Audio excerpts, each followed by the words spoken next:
स्वागत है दोस्तों आपके अपने YouTube चैनल बीजे एजुकेशन में।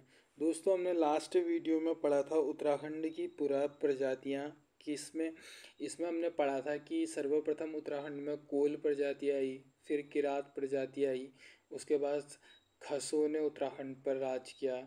ठीक है, तो आज उसी से हम अगला वीडियो बना रहे हैं जिसमें आपको उत्तराखंड इतिहास के कालखंड के बारे में बताया जाएगा।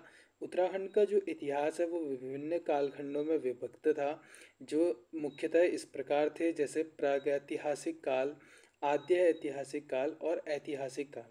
ठीक है, आज हम प्रागैतिहासिक काल के बारे में पढ़ेंगे। इसमें हमें किस गांव से क्या गुफा मिली और इस गुफा में हमें क्या क्या शैल चित्र मिले उनके बारे में देखेंगे। ठीक है, तो चलिए शुरू करते हैं आज का वीडियो। पहला है टॉपिक आपका प्रागैतिहासिक काल।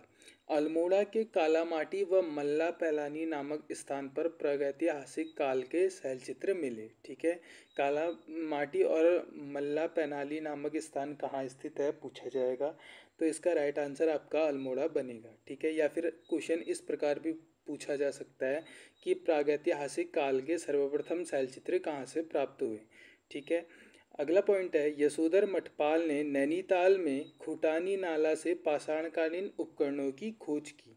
ठीक है, और काफ़ी इंपॉर्टेंट पॉइंट बनता है अगला, नीले रंग के चित्रित शैलचित्र कहाँ से प्राप्त हुए, तो इसका राइट आंसर हो जाएगा उत्तर काशी के यमुना घाटी में स्थित हुडली नामक स्थान से।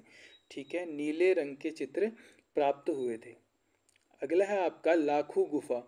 लाखू गुफा काफ़ी बार पूछी गई है। यदि आप उत्तराखंड से संबंधित किसी भी परीक्षा की तैयारी कर रहे हैं तो ये वीडियो आपके लिए काफ़ी इंफॉर्मेटिव रहेगा। ठीक है, लाखू गुफा की खोज 1968 ईस्वी में डॉक्टर MP जोशी ने लाखू गुफा अल्मोड़ा के बाड़े छीना के निकट दलबैंड पर सुयाल नदी के तट पर स्थित है। ठीक है, इससे काफ़ी प्रश्नों का उत्तर मिलता है हमें, जैसे लाखू गुफा की खोज, तो इसकी खोज कब हुई? 1968 में हुई। खोजकर्ता कौन थे? MP जोशी थे। लाखू गुफा किस डिस्ट्रिक्ट में है? अल्मोड़ा के बाड़ेछीना में है।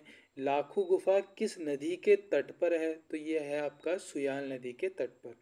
ठीक है, अगला पॉइंट बनता है आपका लाखू गुफा में पशुओं व मानवों के रंगीन शैलचित्र प्राप्त हुए। ठीक है, जिनमें शैलचित्रों में 3 प्रकार के रंगों का प्रयोग हुआ है।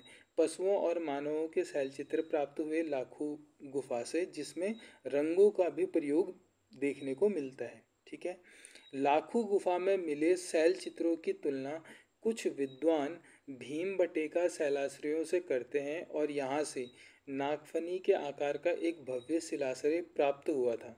लाखू उद्यार के शैलचित्रों का जो मुख्य विषय था वो था सामूहिक नृत्य, समूहबद्ध नर्तन या नर्तक मंडली। जो ये लाखों उद्यार थे, इनकी दीवारों में आपको सामूहिक नृत्य करते हुए चित्रण दिखाई दे पड़ता है। ठीक है, अगला है आपका ग्वारख्या गुफा या ग्वारख्या उद्यार। ठीक है, ग्वारखा गुफा को पुरातत्वविदों की नज़रों में लाने का श्रेय राकेश भट्ट को जाता है। ग्वारखा गुफा कहाँ है? तो ग्वारखा गुफा चमोली के डुंगरी गांव में अलकनंदा नदी के तट पर स्थित है। नदी के तट भी पूछा करते हैं, तो ये भी आपके लिए काफ़ी इम्पोर्टेंट बन जाता है। ग्वारख्या गुफा से मानव भेड़ बारह सिंगे के 41 रंगीन चित्र मिले हैं। ठीक है, क्या क्या मिले हैं? मानव का चित्र मिला है, भेड़ का चित्र मिला है और जो 12 सिंगा होता है उसके चित्र हैं। ठीक है, जिसमें 8 चित्र पशुओं के हैं और अन्य मानव आकृतियां हैं। ग्वारख्या गुफा के चित्रों का मुख्य विषय, जो इनका मेन सब्जेक्ट है, वो है पशुओं को हांका देकर भगाना अथवा घेरना और मनुष्यों को त्रिशूल आकार में अंकित किया गया है। तो ये भी आपका काफ़ी इम्पोर्टेंट बन जाता है। ठीक है, अगला है किमनी गांव।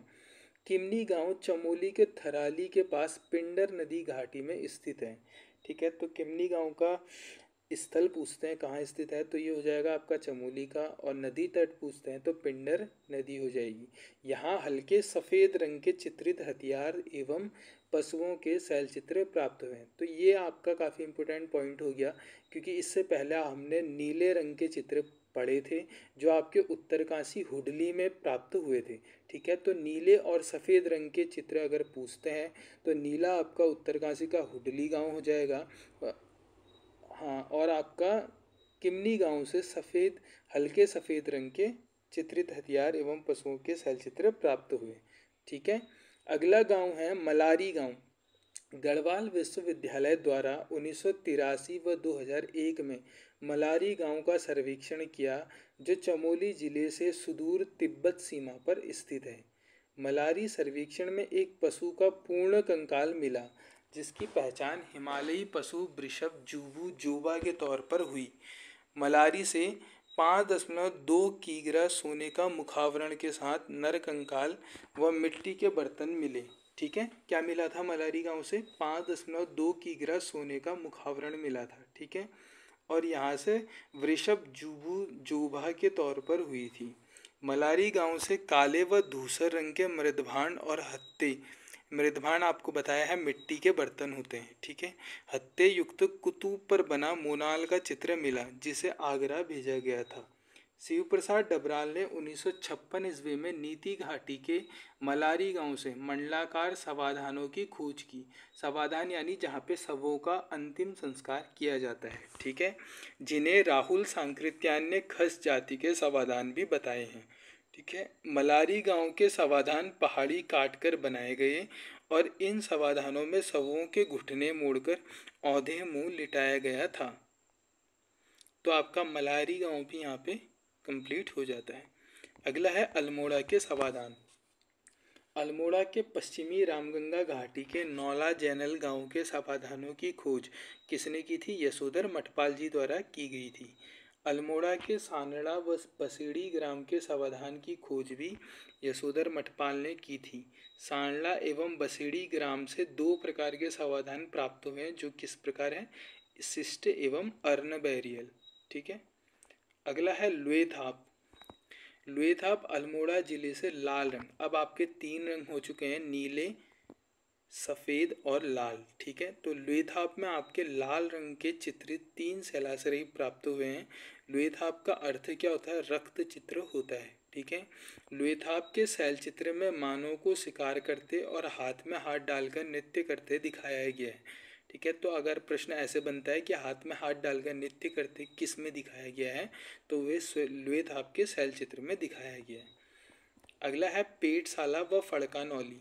फड़कानौली की खोज 1985 ईस्वी में यशोधर मठपाल जी ने की थी। ठीक है, पेटशाला की खोज 1989 ईस्वी में यशोधर मठपाल जी द्वारा की गई। ठीक है, फड़कानौली की किसने की थी? यशोधर मठपाल जी ने। पेटशाला की भी उन्होंने की थी, लेकिन फड़कानौली की 1985 और पेटशाला की 1989 में की थी। अल्मोड़ा के पेटशाला से कत्थई रंग की मानव कृतियाँ प्राप्त हुई हैं। ठीक है, तो किस रंग की? कत्थई रंग की मानव कृतियाँ प्राप्त हुई है। ये जो दोनों स्थल है, ये कहाँ है? सुयाल नदी के तट पर हैं।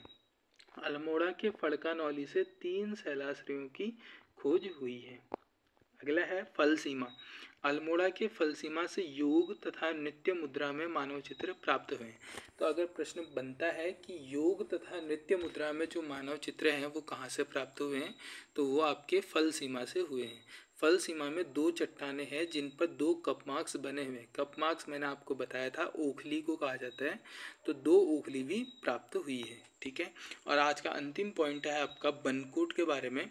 तो पिथौरागढ़ के बनकोट से 8 ताम्र मानव कृतियाँ प्राप्त हुई हैं। ठीक है, 8 तांबे की जो मानव की आकृतियाँ हुई है वो आपके पिथौरागढ़ के बनकोट से प्राप्त हुई है। बनकोट के ताम्र आकृतियों की खोज 1989 में हुई थी, और जो ये बनकोट से प्राप्त उपकरण है इसको अल्मोड़ा के राजकीय संग्रहालय में रखा गया है। ठीक है, और ताम्र उपकरणों की खोज राज्य के बनकोट, पिथौरागढ़ और बहादुराबाद, हरिद्वार से भी प्राप्त हुई है। ठीक है दोस्तों, अगर वीडियो आपके लिए थोड़ा भी इंफॉर्मेटिव रहा है तो चैनल को सब्सक्राइब करें, वीडियो को ज़्यादा से ज़्यादा शेयर करें और बने रहें। आगे हमने आद्य ऐतिहासिक काल और ऐतिहासिक काल को भी देखना है। ठीक है, तो मिलते हैं अगले वीडियो में, तब तक के लिए अपना ध्यान रखें।